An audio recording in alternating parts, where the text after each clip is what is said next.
High school hijinks. I went to high school in the 1970s. The school was made up of 2 to 5 story buildings, 30 yards or so apart, connected by an enclosed walkway made up of 15 individual panes of glass on each side, one walkway on each end of the buildings. There was a courtyard in between the two walkways where students and faculty could go in between classes to smoke or catch up with friends. There were cliques, sports teams, gender, art, stoners, and clubs were some. Nerds, too. Most were cool, fun groups.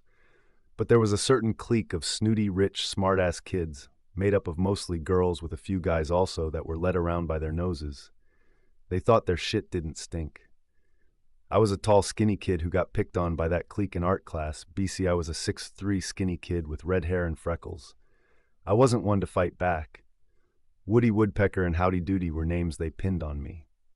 I have pretty thick skin and would laugh nervously most of the time until later in the year when I saw several kids in that group continuously pick on a shy girl in my art class. She loved art class but hadn't yet honed her talent. I loked her and became the Bluto Butarski to their Babs, Mandy, Chip Diller, Greg Marmalard, Niedermeyer.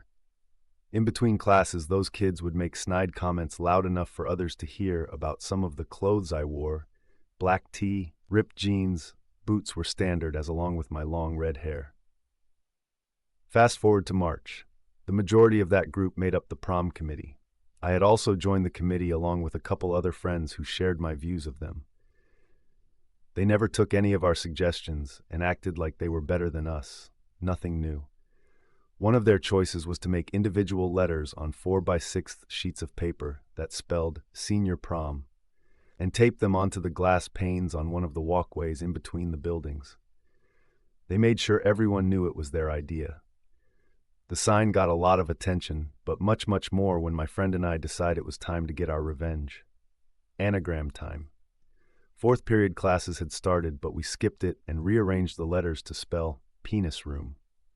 The night before, we had taken a same-size sheet of paper and wrote in small block letters, Claire, Jen, Laura, Jim, Randy, and especially Kathleen loved being in the, and taped it onto the first glass pane next to the letter P. Half the school starts lunch break after fourth period, so the courtyard is full of kids. When they saw the rearranged sign, the place went crazy. Word got around and that clique was humiliated, big time.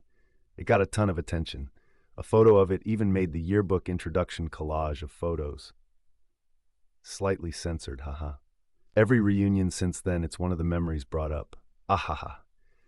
To exact revenge for yourself or your friends is not only a right, it's an absolute duty. Stieg Larsson.